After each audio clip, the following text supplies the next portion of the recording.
Welcome to Capital College, and thanks for tuning in. Capital College is an ongoing series of events to help your business grow.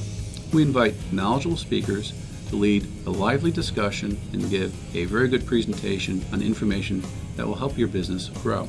And they should provide an ability for you to help your business plan for the future and always do better. Also, these events provide an opportunity to network with your peers and make new connections. Capital Bank is very pleased to provide this series of events to support your local business. Helping business grow is our tagline, and this is one way we put that phrase into action.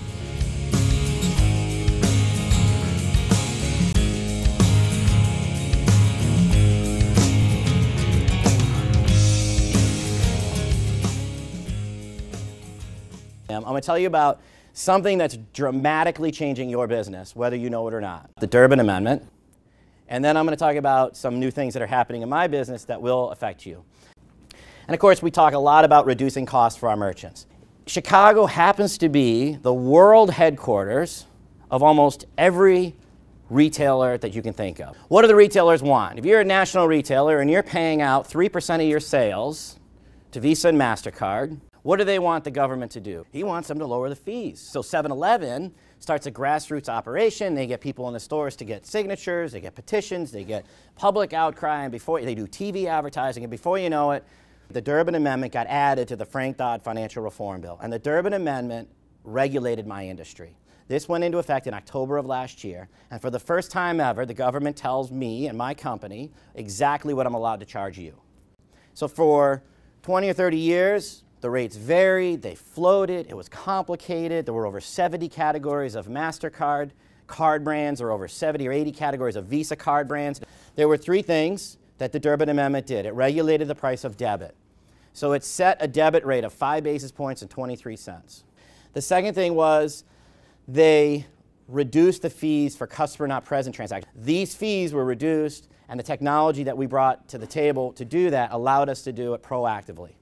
The third thing was they lowered the transaction fee, which is a huge impact on them. It regulated InterChange, which is the amount that you pay. The majority of the amount that you pay is set by what are called the card associations, Visa and MasterCard, and it enables you to significantly reduce your costs.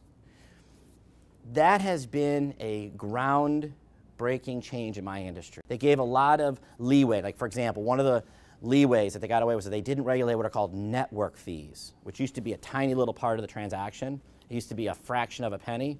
Well, the way that everybody got around it was say, oh, no, now network fees are all these other fees, and they call them network fees. And so there's all these new fees that you never heard of before. Then there's the network usage fee. This is a price modification that occurred beginning of this year, late last year, that should dramatically help you. Okay, so this is the second big thing. How many of you have heard of Groupon and Living Social? Okay. These companies are quickly moving into payments. If you're buying anything from anybody and you're paying what the advertised price is, you're probably the last person in America. Because all of the coupons, all of the offers, and everything else are being pushed directly to consumers. And whatever you're doing, in whatever business you're in, your competitors are trying to find ways to do loyalty programs or incentive programs. And it could be just as simple as trying to reduce the speed, increase the speed of the payment by taking a % or 2 off, which is sort of the old way of these incentive programs to pay us quicker. But these types of programs and rewards cards have become far more prevalent in our industry. Which is more valuable to you? A brand new client or an existing client making another order? We know that their repeat customers' average ticket is 45% higher than their first-time customer. Loyal customers spend more. Those credit card rewards are paid for by the merchants. Durbin eliminated the ability of the bank to make money on that. So the data that's available from what's going on at the point of sale, just to see who are your most frequent customers, what do they spend, how much do they spend, is it increasing, is it more than it was, let's say, a year ago, how are your year-over-year sales compared to, let's say, 2 years ago, and the average ticket and repeat business. All of that data you know because it's all right there. But only if at the point of sale you're doing something unique to gather that data. But there's a lot of money that could be available to you in terms of mining that data, analyzing it, and determining where should you spend your marketing dollars. What loyalty programs, what trade shows should you be attending? What programs or rewards programs should you be offering? How many of you still carry a wallet or a purse? Okay, we're like old news. Our kids are not going to carry wallets or purses. All of this is going to be done through the phone. Okay, so if you're getting paid today by credit card, that's not going to be the case in the future.